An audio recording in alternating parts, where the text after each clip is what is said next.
I didn't think simping could get much worse after the whole gamer girls putting their bathwater and farts into jars and then selling that to the masses. But we've hit degenerate levels of simping with this Chinese man who sent $550,000 and his family's life savings to a streamer so she'd call him bro. Quite honestly, I'm speechless, but I'm going to speak on it. It's baffling how people develop these like parasocial relationships with streamers, and he didn't even do it to like try to start a relationship with her or have this fantasy in his head that if he sends her enough money, she'll fall in love with him or whatever. He just wanted her to call him bro. Dude, for $50, I would have called you bro. Hell, I would have even went as far as to read the B movie script to you in a Mickey Mouse impression. With that much money, he could have just bought 1,000,000 bananas and then opened up like a monkey farm and got a super monkey and all that kind of stuff. Like he's wasted potential, honestly.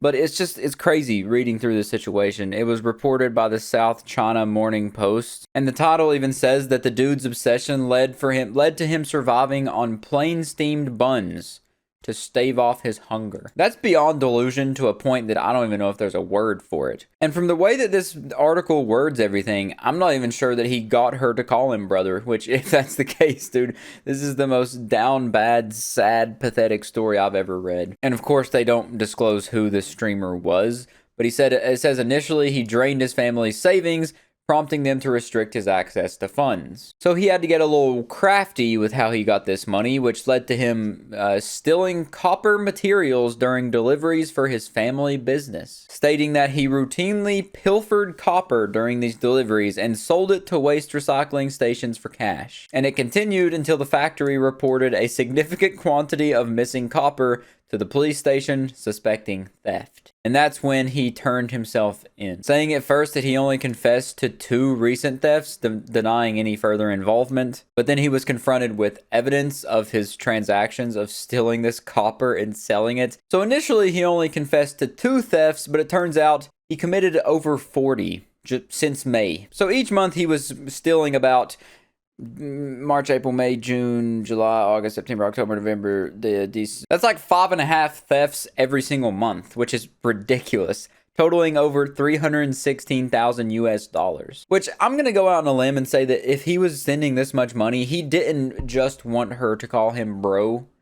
There had to be some way more dark and deep ulterior motives that he just hasn't admitted to. You don't get to this level of delirium huffing on that delusion gas and not have some crazy motives behind that. But a quote from him says, "I didn't want to meet her. I just wanted her to hear her call me brother." And it says so far they were able to recover about half of it, which is 1,000,000 won. And there's so many questions, hardly any answers with this situation. If he wanted to hear her say that word, I'm sure he probably watches every second of her live streams.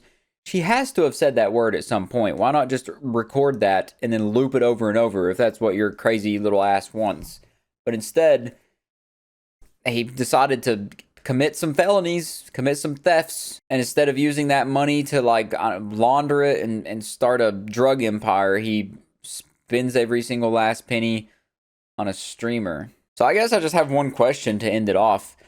Was it worth it? You know, did he get the satisfaction? He doesn't really say if she even called him brother from all this money, which I would imagine she had to have at least acknowledged this ridiculous amount of money in like 7 months. But no confirmation if she did say it, if he got what he was looking for, or if he's just going to be locked up and then looking like a sad little puppy, disappointed that his dreams were shattered. But other than that, man, I'll catch you in the next one.